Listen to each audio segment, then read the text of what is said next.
Hello everyone. Last Thursday I posted a video. Put it up there if you haven't seen it. Watch it. If you have seen it, watch it again. But no, anyway. So last Thursday I posted that video and then I was screwing around on YouTube as usual, watching videos, whatever. And Mike Iaconelli had posted a video that was like every knot that all fishermen need to know or something. Now, I'm not saying I am a better fisherman than Mike Iaconelli, not even close. And I'm not saying that he doesn't know what he's talking about or is wrong or whatever. But I just had a lot of kind of problems with it. I don't know. So I'm going to actually show you the true knots and tell you why. And I'm also going to show you a knot that I know he doesn't know, and I know you probably don't know, and really no one knows, that is the best knot for braid. But we'll do that at the end. I'll show you the rest of them real quick. Let's get to it.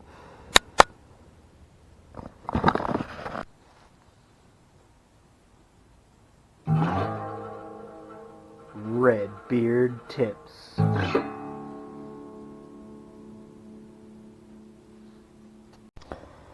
Alright, so for this, because that is another thing that I see all the time on knot tying videos, everyone tries to use these big old ropes and they're all far away and it's just silly. So we're going to try this. This is a shoestring. Got a white towel or a blanket thing here. Get you some contrast so you can see it better. Let's hope this works. But anyway, first thing first, at the beginning of his video he said he ties an improved clinch knot on monofilament and fluorocarbon. On monofilament, absolutely. Improved clinch knot, I still always tie it. It's awesome. But on fluorocarbon, it just doesn't work. It abrases that line and really messes it up. It's not good. And I'm surprised he didn't say this knot for fluorocarbon, and that is the trilene knot, which is named after Berkeley trilene fluorocarbon line, which he is sponsored by, so I can't believe he didn't say that. But yeah, we'll show you that real quick. And alright, so the trilene knot.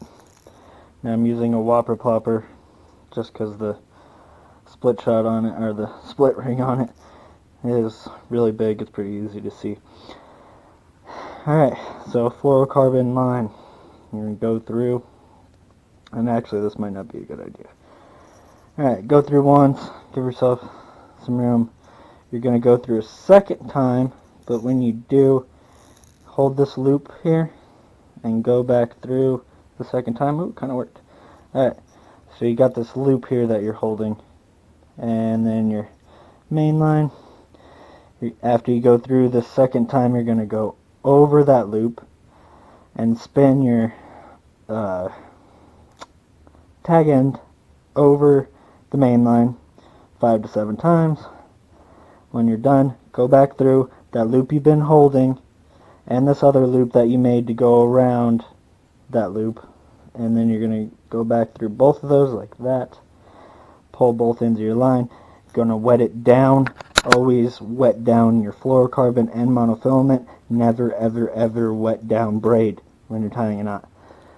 Okay? And obviously if you've been fishing it and you're retying, you don't need to wet it down unless you like the taste of pond water. Alright, so pull both ends of the line. There you go. This won't cinch up worth crap, but and then you'll pull this end as well, and it will cinch up. Maybe this was not a good idea to use this shoestring.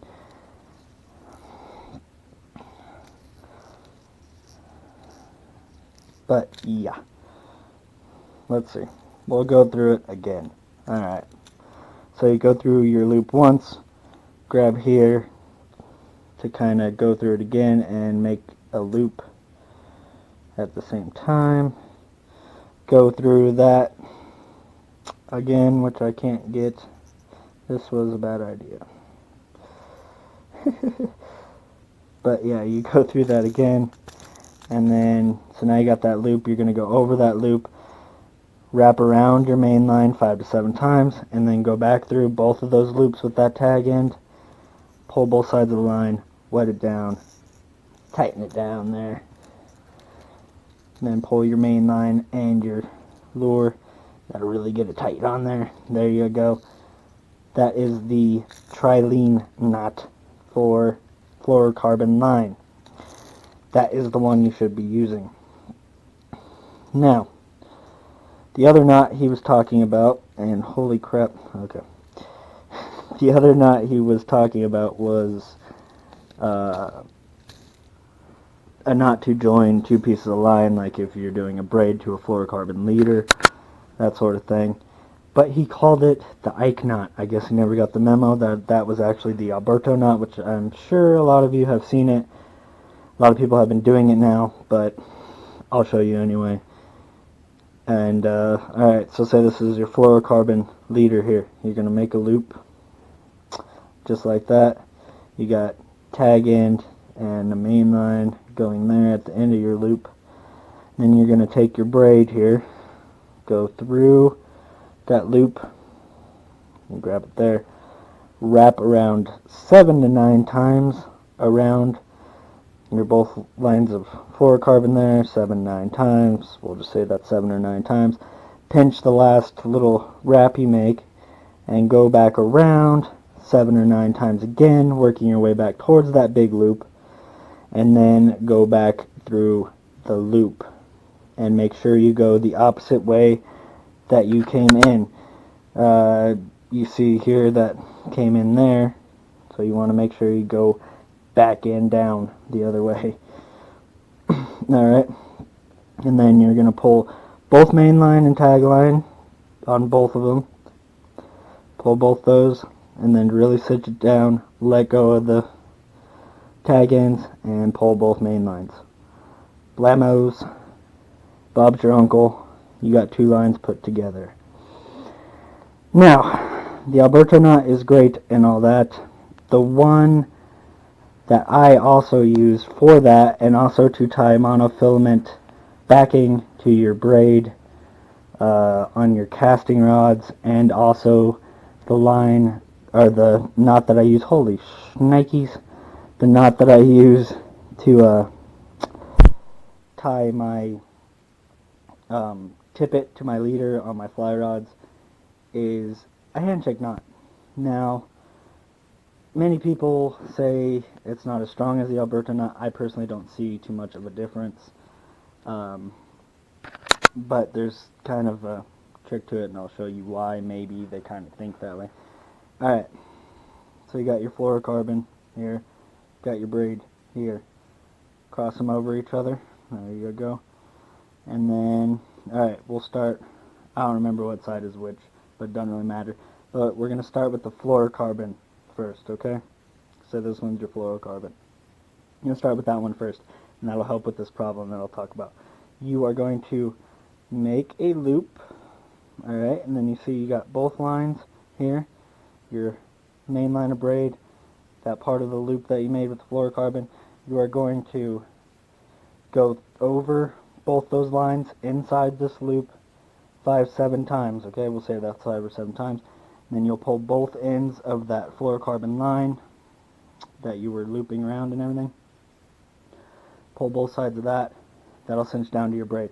Now what happens sometimes when you do the fluorocarbon to braid, the braid will end up bunching in that little, in those loops, in that knot, that fluorocarbon.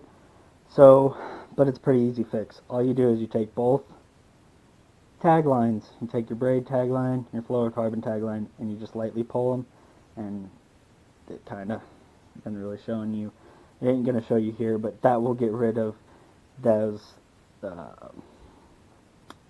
when the line gets roughed up, or inside the, like kind of bunched up, whatever, that's what I'm looking for, inside the fluorocarbon. And then you'll just re-pull both ends of your fluorocarbon again, make sure it's tight, good to go, and then you'll do the same thing, the braid to the, you make your loop, wrap it around both those lines inside the loop 5 to 7 times, and then you will pull both main lines. Alright? And both main lines will push those knots together, and it will make it that way. Alright, this, I know this isn't really working with this shoestring, but that's what I got. So, it was an idea, and I hope you guys can get the gist. Now, this is the main thing. If you take nothing else away from this video, take this, what I am about to show you, away. This is what you absolutely should know. Now, this is how to tie braid straight to your lure. You know, topwater lures, or if you don't need a leader on your jig or whatever, if the water's dirty enough, you don't think you need it, whatever. Like most of the time I don't really use a leader because our water is usually pretty dirty here in Colorado. So just braid straight to your lure. This is by far the best knot, and it doesn't have a name, so just like Ike and Ellie did with the Alberto knot, I am going to name this knot the Redbeard knot, and I'm going to copyright it, and every time you use it you will have to give me $1. Now, if you see this and you know the actual name of it, comment down below, let me know, because I've never been able to find it. So, but anyway, here we go. You're going to put your braid through the eye of the hook, whatever, one time. Going to put it through 2 times. Let's see. Yep, got it. Alright, so you're just going to put it in 2 times, have it tight there. Now you're going to take your pointer finger, and you're flipping the bird finger, and you are going to pinch the main line in between those 2 fingers, okay? And this tag-in line you're going to wrap around those 2 fingers. Hold it here with your thumb so you got a nice loop here, and then you're going to pull the pointer finger out and slide it under so it's on the same side as your middle finger. See that? Slide it under so it's on the same side as your middle finger. You are holding this loop tight with those 2 fingers. And see, both these lines, both your main line and that loop you made are in between your fingers right here. So you take your tag end and you're going to wrap over those 2 lines, just the top where the 2 lines meet. Leave this one free, don't wrap around that, obviously. Wrap around 5-7 times, and then you're going to pull it tight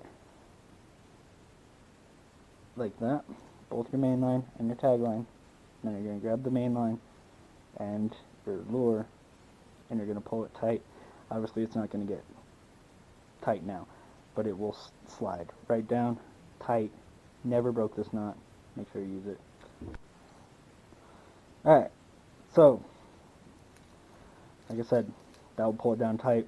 That will be so freaking tight. I've never ever broke this knot ever. Getting stuck on trees with whopper plopper, freaking can't get it out. You got to cut that line, whatever. And the reason it works so good with braid, because most other line or knots on braid line will actually rough up the line, or they will tighten too soon and not actually get onto the eye of your hook or whatever. And this one, actually, the way it ties, it's actually kind of like a slip knot.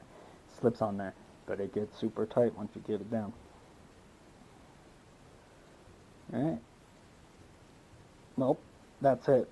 So, make sure you, I hope everyone can see these alright. I know it was kind of goofy the way I did it, but I was hoping it would look better and work, and you could actually see my fingers working a lot better than using the big rope thing.